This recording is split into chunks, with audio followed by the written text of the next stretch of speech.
Katowice. They've done it! Unbelievable! From the LAN cafes and local tournaments now side by side, Hooksy joins their ranks and they make the strongest start of the year.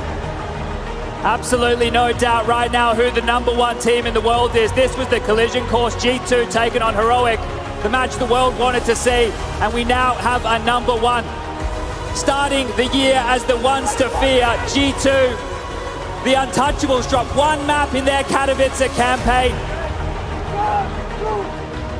A beautiful blend of talent on that side of the server. You can see it in their face.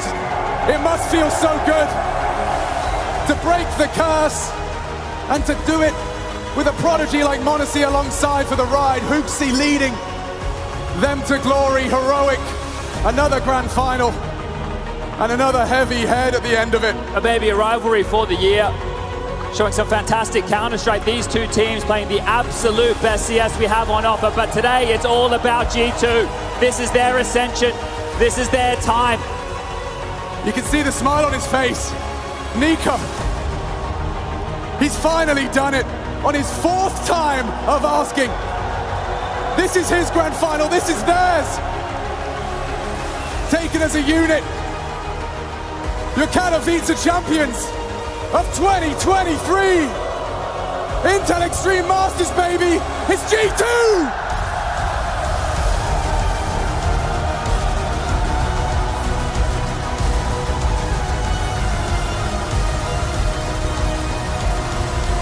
This one's gotta feel good. The euphoria of this trophy left time and time and time again, but now Niko knows the feeling of victory in the Katowice Spodek. All those close and near misses, the if, buts and maybes, the nights silently staring at the ceiling in the hotel empty-handed, and now, at the start of the year, G2, and with JKS in the ranks, the first player to have ever done it back-to-back in different jerseys, different teams, the pride of Australia. They truly are champions.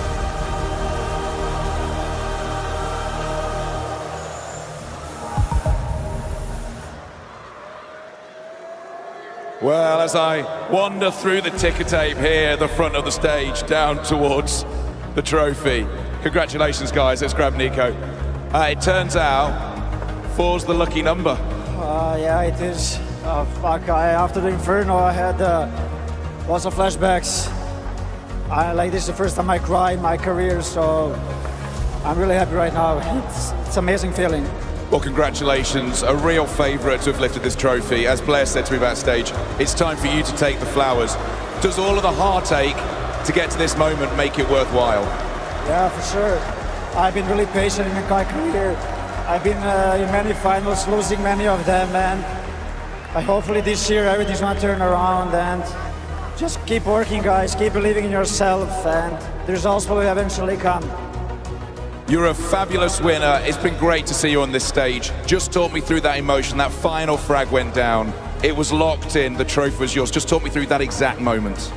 Yeah, like the whole Ancient, I was not thinking about the trophy at all. I just wanted to play like it was like a face-it game, basically. And after the last frag, I don't know, something just, I cannot describe the feeling, I swear to God. So, as I said, it's the first time I cry.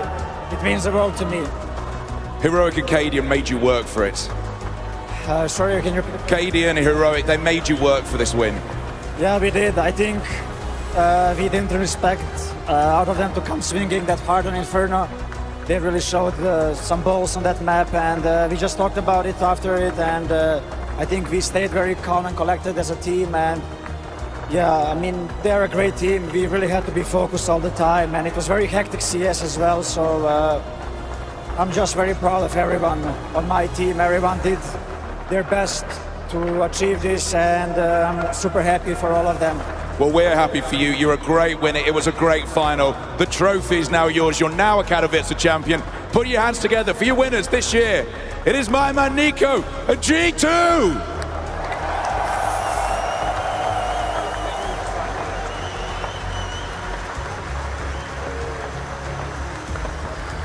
G2 must know that date all too well. You know, Valentine's Day being right around the corner, but hell, they've gotten their flowers pretty damn early. All things considered. You know, they came to the grand final. Who knew what they were going to look like other than just straight hot fire? And believe me, they turned this into some sort of Valentine's Day massacre of sorts. The best in Katowice, the best in the world right now. Wow. This is the G2 that we're getting to see, and beautiful words coming out of Niko. Of course, he was very genuine about it. After that third map, he had flashbacks, maybe a couple of doubts creeping in, but that wasn't meant to be. They were not going to be denied. A very well-rounded roster, a beautiful Counter-Strike, individuals shining, multiple assets in the key. This is G2, the champions. Yenko, that is real emotion. That is raw and real emotion right there from Niko. Absolutely, and there's no surprises really. I mean, there's not a player in CSGO who was better individually and is lacking trophies, right? And team accolades, you know, and Niko is a guy who, there's been a lot of misconceptions about him over the years, right? And his attitude and how he is as a teammate and within a team, and I think you can hear from everyone who's played with him, he does nothing except everything in his power to win and help his team win. So there's been some very heartbreaking finals that he's been in so many times, close, but never really lifting that trophy. So that's just relief that you're feeling more than anything else, and the release of all those emotions. I mean, you get a sense of, you know, finally seeing the fruits of your labor. Listen, 6 years ago he played his first final. 6 years ago was his first opportunity to lift a trophy. He had to be patient, had to learn, had to improve, had to evolve, and this is a Niko that is so well-rounded that we get to see now. I just love the arc in the grand final as well. Not exactly extremely flashy, but on that last map he found this balance that we were trying to find for him, where you're not trying to force a game, you're biding your time, you're waiting for the moment. That second pistol round, that was his moment.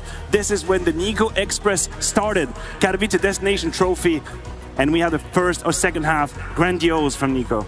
Oh man, the roller coaster of emotions. You think about last year, Moneshi, you look at him now, wow. And how poetic it is as well. Obviously, Moneshi Breakthrough Player of the Year last year, was in the grand final, had a good showing, now comes back, lifts the trophy with the same team. And I mean, just seeing Niko and Hunter lift that trophy together. Yes, they did it in Abu Dhabi, but you know, Katowice, Cologne, Royal Arena, these are like the biggest events we have in our circuit. That's why the players, you know, are so pumped every time they come in here. That's why they want to walk down those stairs and lift that trophy. And you know, I can only imagine how that must feel for them. And, you know, the commiserations are in store as well. You know, we put the medals around the necks of Heroic. We're talking about a team that found themselves in a major final not that damn long ago. They come here to Katowice, and they do it in a roaring fashion, albeit just a little shy of G2.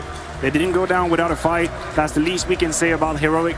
I'm sure few regrets will be lived through, and there's not going to be a good night. The day after won't be either.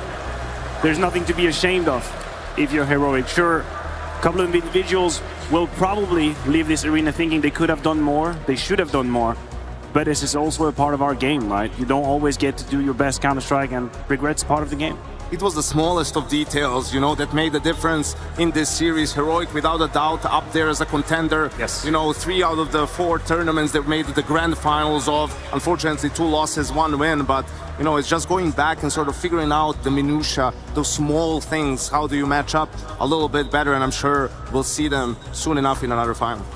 Matthew, they say the devil is in the details. You know, you have to look at this one right here, and the little fixes, little, you know, corrections, course corrections there over the course of rounds or months or whatever it might be. You know, again, this is where you start to see some of that come together in your fashion. And this truly is no better place than these type of grand finals to learn the last few details that you're talking about, because they have the Counter-Strike. Heroic have the Counter-Strike. We know how great they can play, but not everybody in that lineup was ready to put it all on the line in Katowice. You saw Cadian taking incredible risks in moments. Well, this is what you got to do. This is the type of investment you need to have in order to lift a trophy. I don't believe everybody was quite there in the roster, but there's not everything to throw away. How about the guy who's holding the trophy right now, man? Huxi, you know, initially people were memeing about his addition to G2, but boy, did he prove everyone wrong. His first title, we know what he had to go through in Abu Dhabi, you know, lifting that trophy and still staying around with the team, still competing, still working. Like, look at Mirage and look at Ancient. The beginning of Ancient. G2 is winning the G2 won the tournament on T side, and very convincingly. Their T sides have been really good. A lot of that is because of Huxi and how he calls and how he builds the game for his teammates.